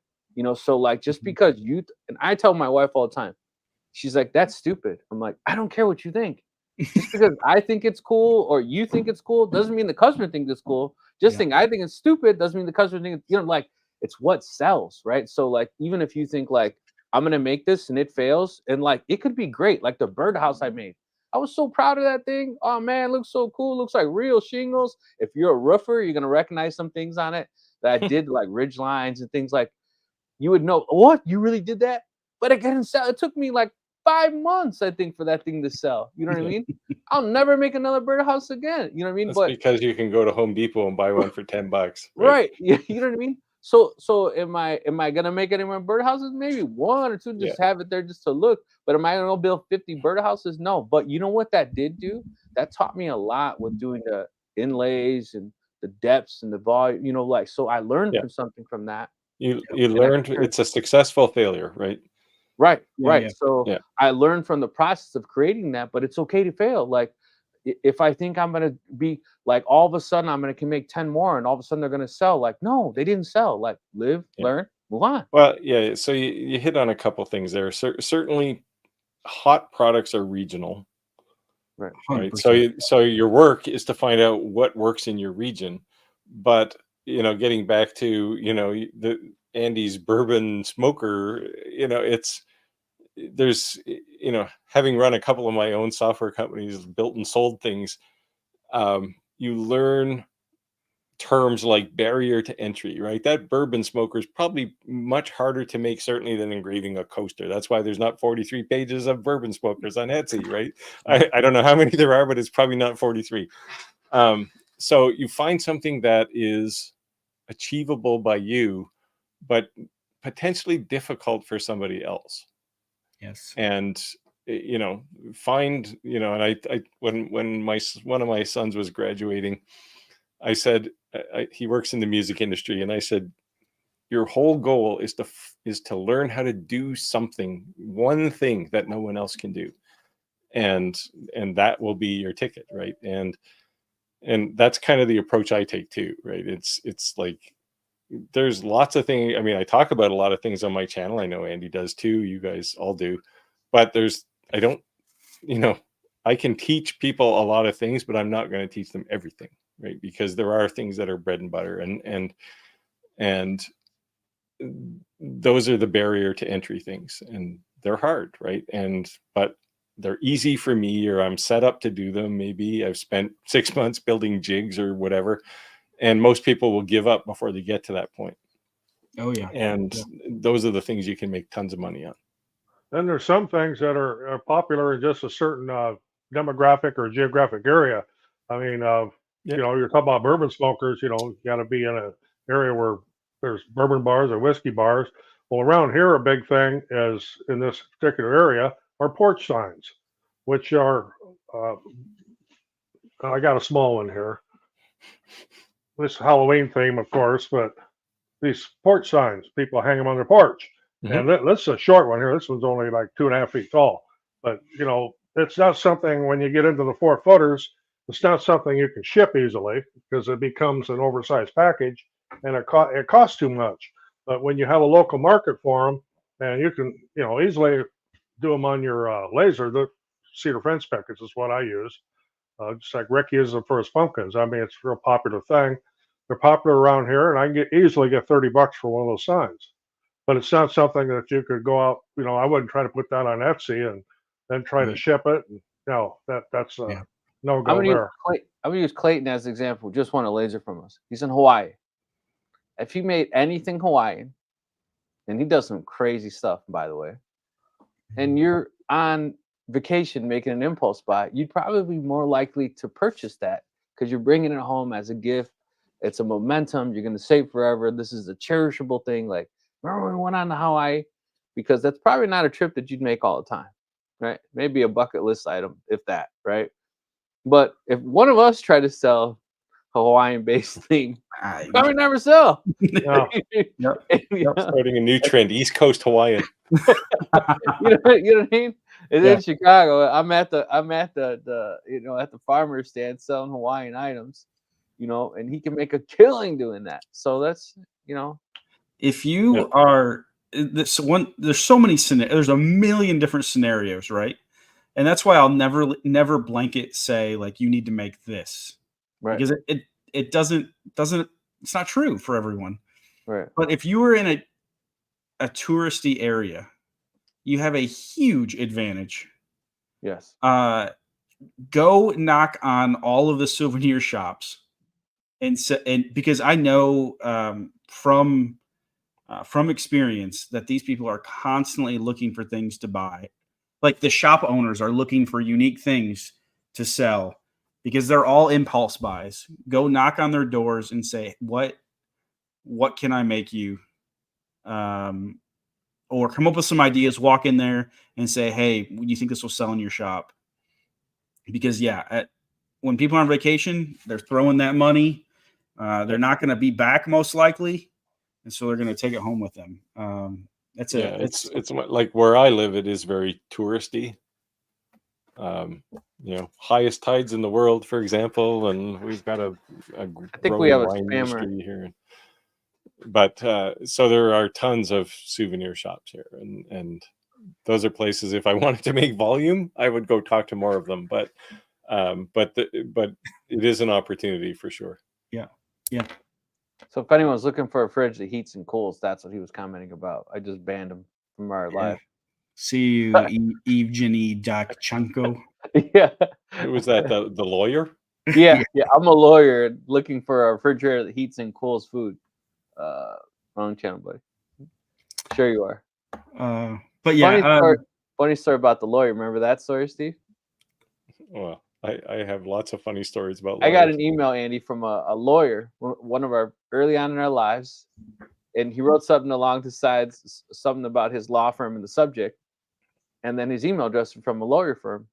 And right around that time is when it started going like viral, all these videos about influencers being sued by manufacturers. And I was like, oh God.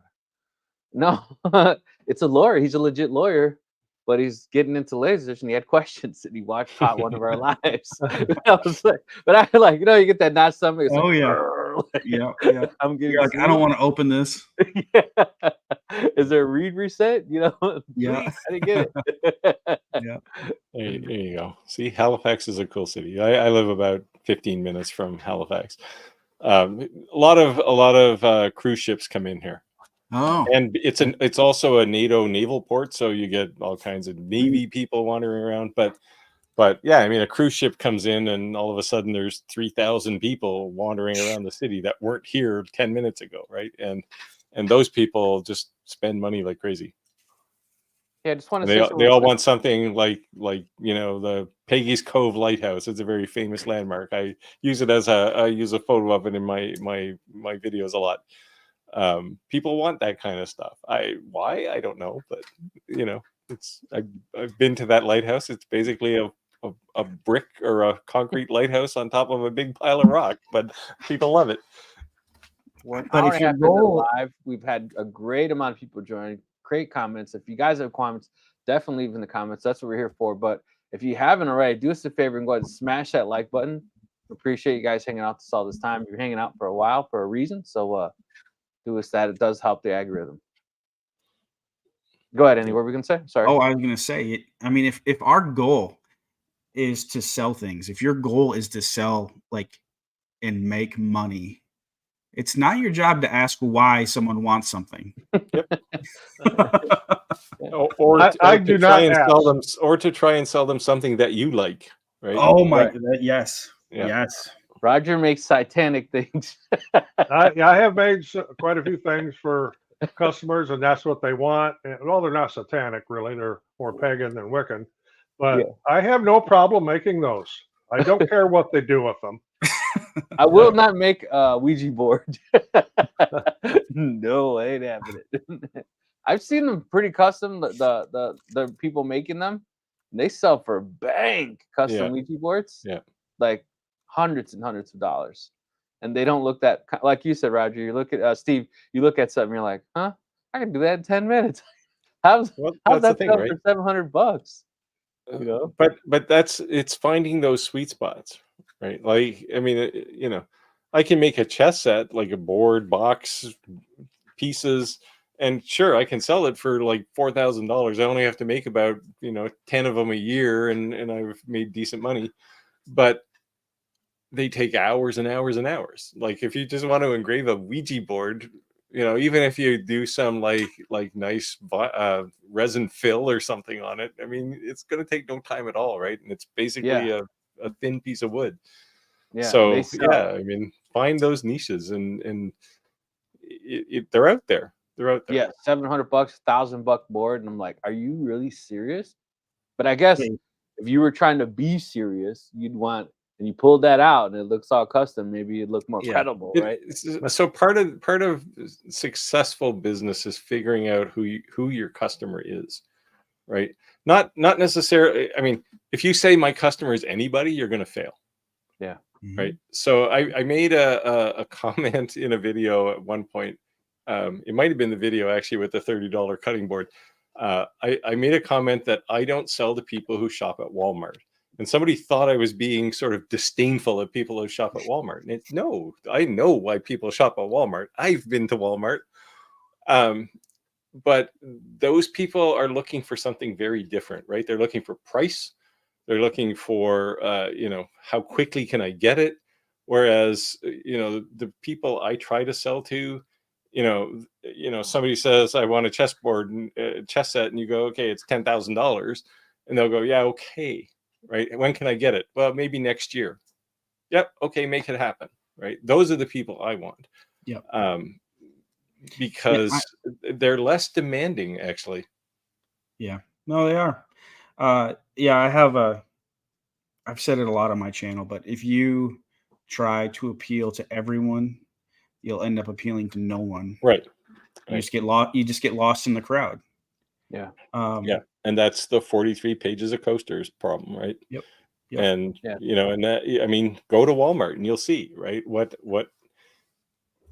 if you want to sell into that market, you have to make those things, which means your profit margin is tiny. Yep. So you have to make a ton of them. Right. And I mean, my coaster gripe was, it would be more economical for me to design a coaster or a set of coasters, outsource it to somebody in China and tell them to ship me a container load of them while I sit at my pool and drink Mai Tais. right? Yeah. Because I'm gonna make more money doing that than I will if I try to make them myself, because my hourly wage will be about $1 an hour.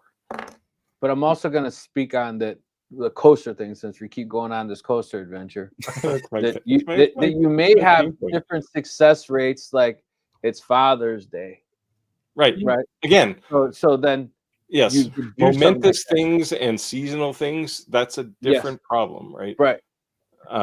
And yeah, you can make money, and you can make, you can edge up the profit margin on a set of Christmas coasters. But people only use them once a year for a couple of weeks, and then they're gone, right? Man cave stuff, people pay money for. They don't use them that Yeah. often. Yeah, and that's a different problem. I'm talking specifically about high volume, right? If you want right. to think about how many keychains you'd have to make $100,000 profit a year. Yeah. Oh, geez. Right? You're going to be working 80 hours a week minimum to even come close to half of that. Yeah. Yeah. So that's my problem with coasters. You can make money on coasters, but you can make a lot more money doing other things. That's what I like to work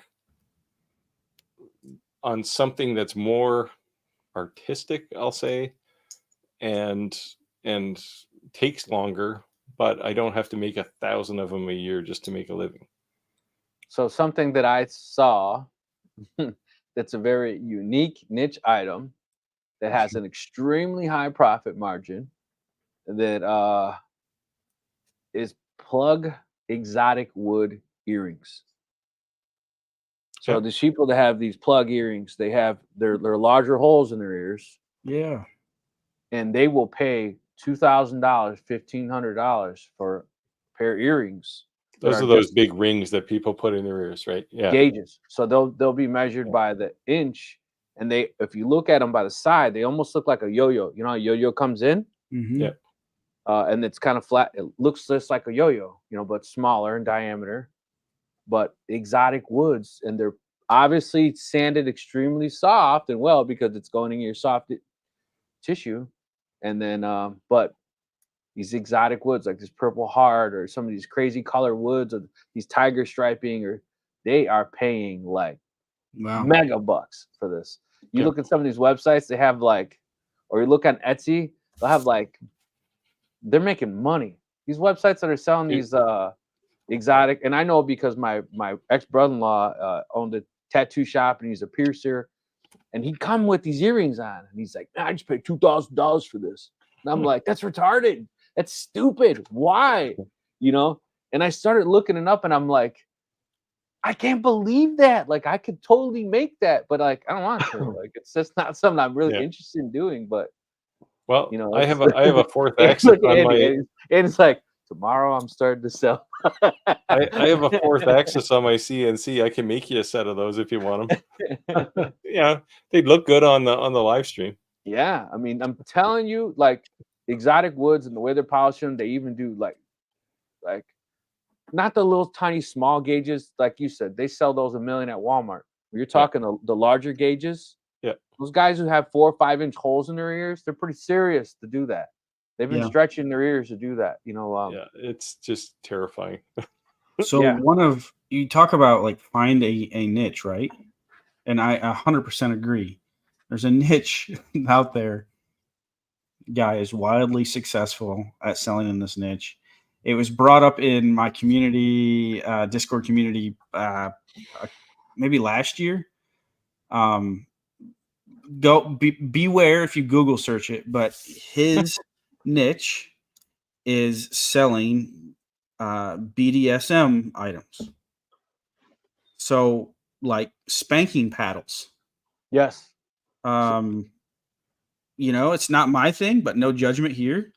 I'm not going to share my screen, but you can go on Etsy and look for a 14-inch grooved pattern spanking paddle.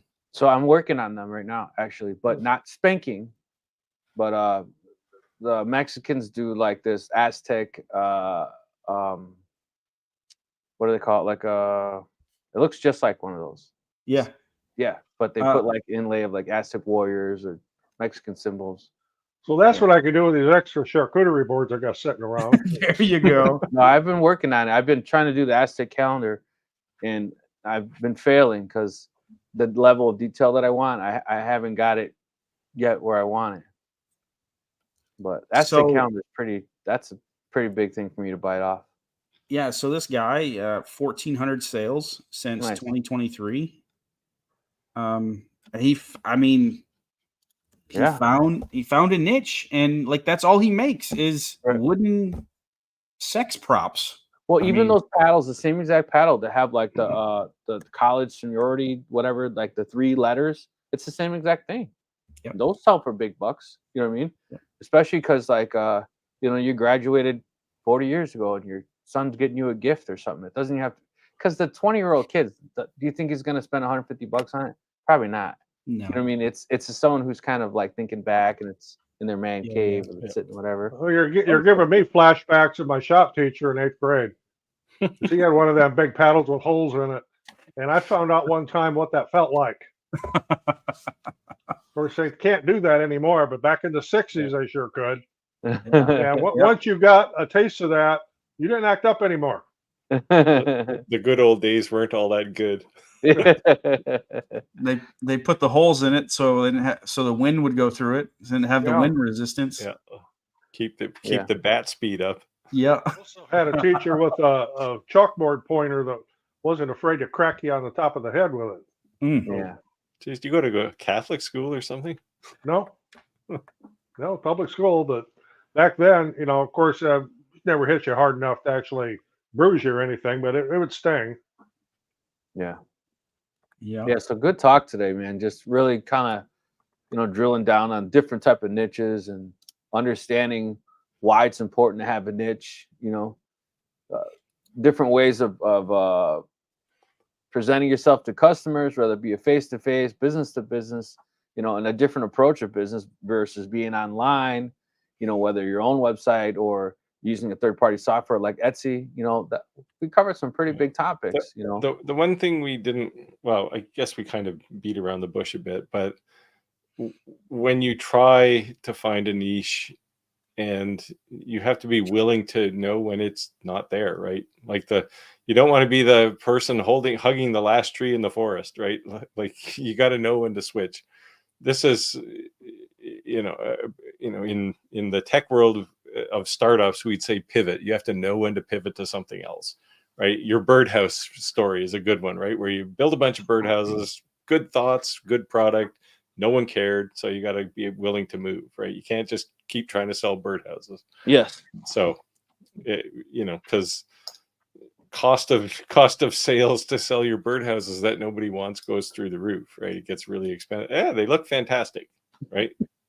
But I don't want one. No offense. It's just like it's a birdhouse. I don't care. I know. Yeah. Yeah. They look great.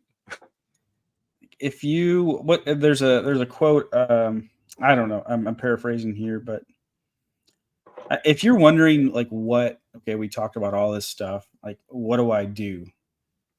Is you get busy creating things and looking for opportunities, because opportunities don't find you when you're just sitting there. So if you find yourself with time to think, none of my opportunities, I've never thought my way to opportunities. Does that make sense? Like it's always when I've been in action and putting one foot in front of the other, where I kind of whether I think about it when I'm acting, or think about it after I learned something, or think about it after I failed.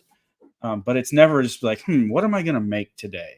It's never hit me at that moment. That's the worst feeling in the world if you ever get to that point. Right? Yeah, this where is you're the worst sitting back going, what do I do? This is the worst feeling in the world, right here. This is a good question. Refund them. Yep. No muss, no fuss. Here's your money back. With me, it just depends. What market it is, what happened to it. Sometimes if they want a refund, I said, well, then return it, and here's a mailing label, send it back. Well, I don't want to. Well, then you're not going to get a refund. Yes. Well, yes. And I've had a lot of those situations. And I've had situations on Amazon where if you sell something on Amazon, anybody can return it for any reason. And I got story after story, but I've received empty boxes back. I received a box of rocks once, which, I mean, you can report it to Amazon and you take a picture of it, send it to Amazon, and you're not out any money, and they'll go after the other person, but it's just a hassle. Now, if something gets shipped to somebody and it obviously got crushed or broken or, you know, something like that, yeah, I'll give them a refund or replacement, no problem. If their people are nice about it, most of the time I'll give them a refund for some situation like that. But if they're going to be an ass, they're going to get it right back from this old man. The context of this question, I think, depends on what it is, right? Like if your volume, yeah, you can run into some weird problems, right? But like the kind of people I have for customers, they're like partners, right? Like they're like gold to me. So if they have a problem, yeah, here's your money back, right? Or the first option is, hey, is there something wrong? We can fix it, right? Or we can redesign. I don't care. I'd rather redesign something, even if it costs me twice as much, just to know that they're happy. But there's never a hassle, right? Like if somebody came to me and like if I sold them, I mean, I've made cribbage boards too. If you sell them like a $250 cribbage board and they say, I want my money back, yeah, give me the board and here's your money, right? No issue. But so I think the biggest questions too is like knowing the difference from an unhappy customer versus just flat out being scammed, right? Right. Yeah, and I've run into a few of those. Yeah, and as Steve said, when you're in high volume, you're going to run into them. Right. The most notable place to get crap like that is on eBay. Right, and then also when you are creating something that's of higher value, full custom, make sure that you're on the same page with your customer. You know, when you're going through the design phase and before you even make anything, and it's still just an image. You know, and I know some people don't like showing artwork and doing all that because they get worried about you did all the design and they take it to somebody else like make this. You get pissed because you spent 3 hours designing something and somebody else made it because you're, you know, so if that's the case, watermark your artwork or do something, but just make sure that, you know, you're on the same page so you don't put yourself in a awkward position. But you can avoid scammers. You can do everything the right way. And unfortunately, there's just going to be people out there that's just the way they are. Another thing with returns, if somebody bought something that was the wrong size, you know, they made a mistake, wrong size, yeah, send it back. You know, I'll send you I get it back, I'll send you the size you really wanted in the first place. Same price. It's just, you know, I don't have a problem with those. Yeah, CL said woodworking. See, he avoids this problem in itself. He charges design fee. So here you go, here's the design. So for some reason they decided to go have it made by somebody else. At least he didn't lose out on his time. Yeah, I do that too, but and that's something that like if you design something custom for somebody and you make it and then they say they don't want it, well, you can get a refund for the thing I made you. You're not getting a refund for the design. That's time I invested and it's gone. Right? There's no coming back from that. But that's all usually upfront in the discussion anyway. So if you're a good customer at Amazon, then you decide to return something, a lot of times they will refund you, tell you to keep the item. I've actually had that happen. Yeah, I've had that happen too. Yeah, if it's small price, they'll do that.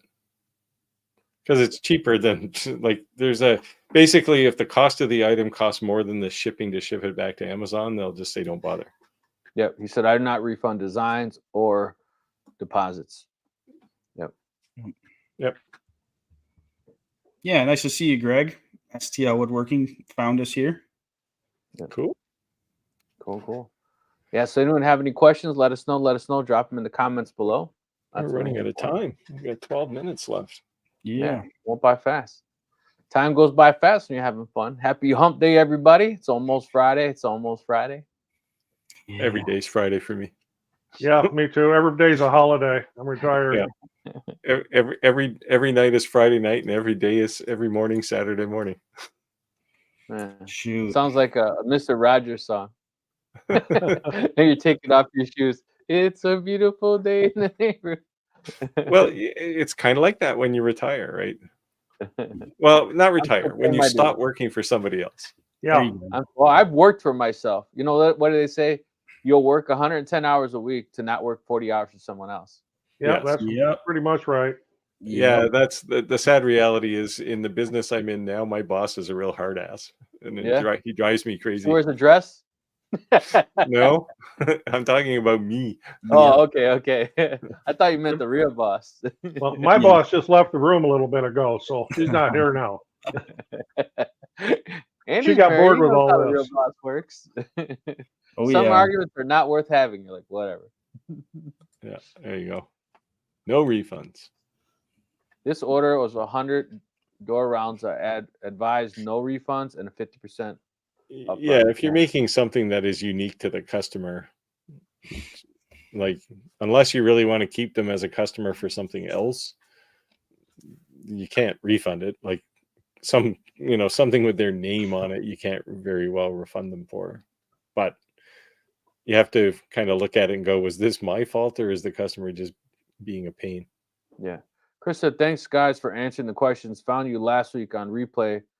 We'll follow you guys from now on. Good night. Yeah, thanks for Awesome. joining us, Chris. Sweet. Thanks for coming out. Yeah, thanks for Oh, we watching. never answered Steven's question here either.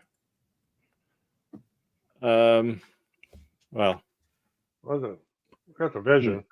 so the vision's obviously 20 watts. It's a little bigger, but I believe so. When I had a conversation with WeCreate about the Vista, the first thing did you tested a Vista too, right, Roger? No, I didn't want it.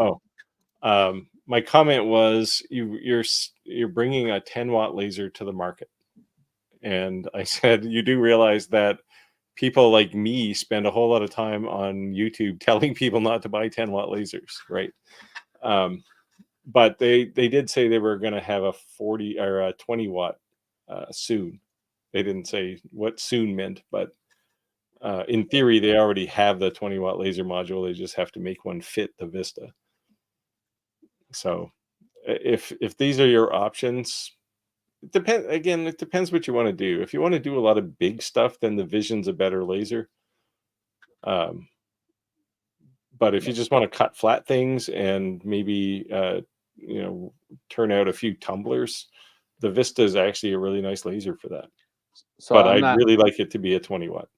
Yeah, so I'm not bashing any of your affiliates, but to me, and correct me if I'm wrong, the Recreate's sweet spot or selling point is extremely user friendly, easy use software, and a hit the ground running type of laser. And so you're paying a premium price for those key. It's not even a premium price. Like they're priced well. But yeah, it is designed for first-time laser buyers. So with that, who want to buy a little upmarket, like they don't want to buy the Andy's $50 laser that he 99. Sorry, yeah, say it right. They want to go a little more upmarket than that. Yeah. Typically they're crafters, like they already have something going, right? Right. But maybe it's vinyl cutting or something, and they don't really understand lasers. That's the perfect customer for a perfect user for a WeCreate. But I think Steve's a little more established and kind of knowing, so I don't know if that would be something that he would outgrow fast. I don't know if he has a laser. Well, I don't think Steven has a laser yet. No, he doesn't. No, he doesn't. No, he doesn't. But I'm saying is he seems like a person who's doing his homework and will be the guy to hit the ground running. Yeah. So just know, Steve, like your technical abilities and what you want to advance to. Would it be a laser that you may outgrow? That's all I'm saying. Not saying it's a bad laser. I'm just saying, knowing you've been on almost every single one of our lives. You obviously watch a lot of the videos. You're doing your due diligence. Is it something that you'd outgrow? So that's all I'm saying. To me, you seem like someone who would actually advance fast. Yeah, well, we've had some offline discussions, and he's exchanged some of his designs with me, and they're cool. Like there's some neat stuff there.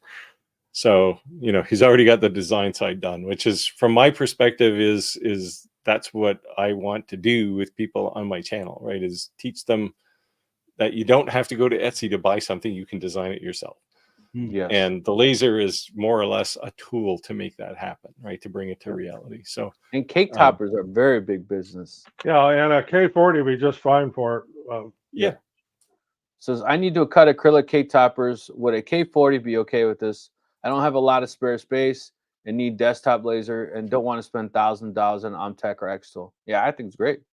Yep. Any CO2 laser, Yeah. honestly. And a I'll cake tell you- topper, you don't need like a 3 foot by 2 foot workspace to make a cake topper unless you're making, you know, Giant cake toppers. yeah, Right. Happy New Year's kind of cakes for people in you know, Right, Central maybe- Park or something. Maybe that's your niche. I don't It know. might be. Giant one cake that the- toppers. One of them And I cakes say the all the girl jumps out of. Yeah, and I say all the time, you do a search for K40. There's a million people that say the K40. There's a Yeah. million different versions of it. It's become a de facto standard, right? Right. So I would say the only advantage, and it's not like, oh, because go Monport, but the Monport K40 is like a pre-modded K40. The board's upgraded. The things you're gonna do as soon as you get that thing out of the box and do to it, it already comes like that. The only thing you're probably gonna do, even buying a Monport, is change the gauges. If Oh, you're on yeah, the state yeah. side. Yep. If you're on the state side. Now, if you're in Canada or somewhere else, you know, they're speaking your language. But us, we're like, what the hell is this? Oh, you mean because it's metric? Yes. No, not. Oh my my God. problem was both of the temperature gauges failed in about 3 weeks. Yeah, because But they came with some cheap Chinese watch Yeah. batteries that have been Yeah. on since they probably manufactured it.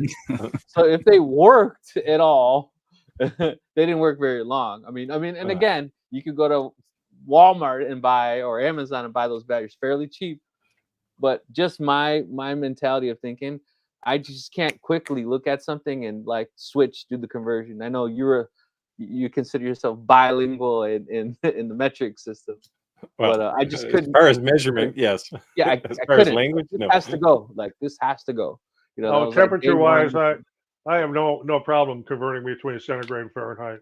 I don't really care what units you want to work in. I can work in any Yeah, units. no. I It was started gone school very with imperial measurement, and about halfway through, they said, "Hey, we got this thing called the metric system. Let's use that." Yeah.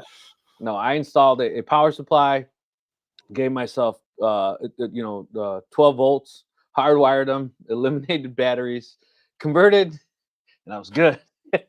You know what I mean? But but you could stay on battery ones and easily clip them out and clip them in. But I think it's definitely a good starter CO2 laser. We got a few more things here and 3 minutes. So yeah, Stephen, I think the Vision it's a decent laser. I like it. If you felt like going on a 45 hour road trip, you could come from the left coast to my place and you could pick up a 40-watt weak create because I'd like to get rid of it, but it's taking up too much room in my shop. Watch who you wish for. There's a lot of people. You don't know where people live. You guys heard that, right? Hello, everyone. Hey. Hey. Hello. Mystery. Australia. Yeah, that's No, a long that's- road trip. I'd I'd rather go to Australia. Nancy said I custom designed all 5 pieces for the door hangers.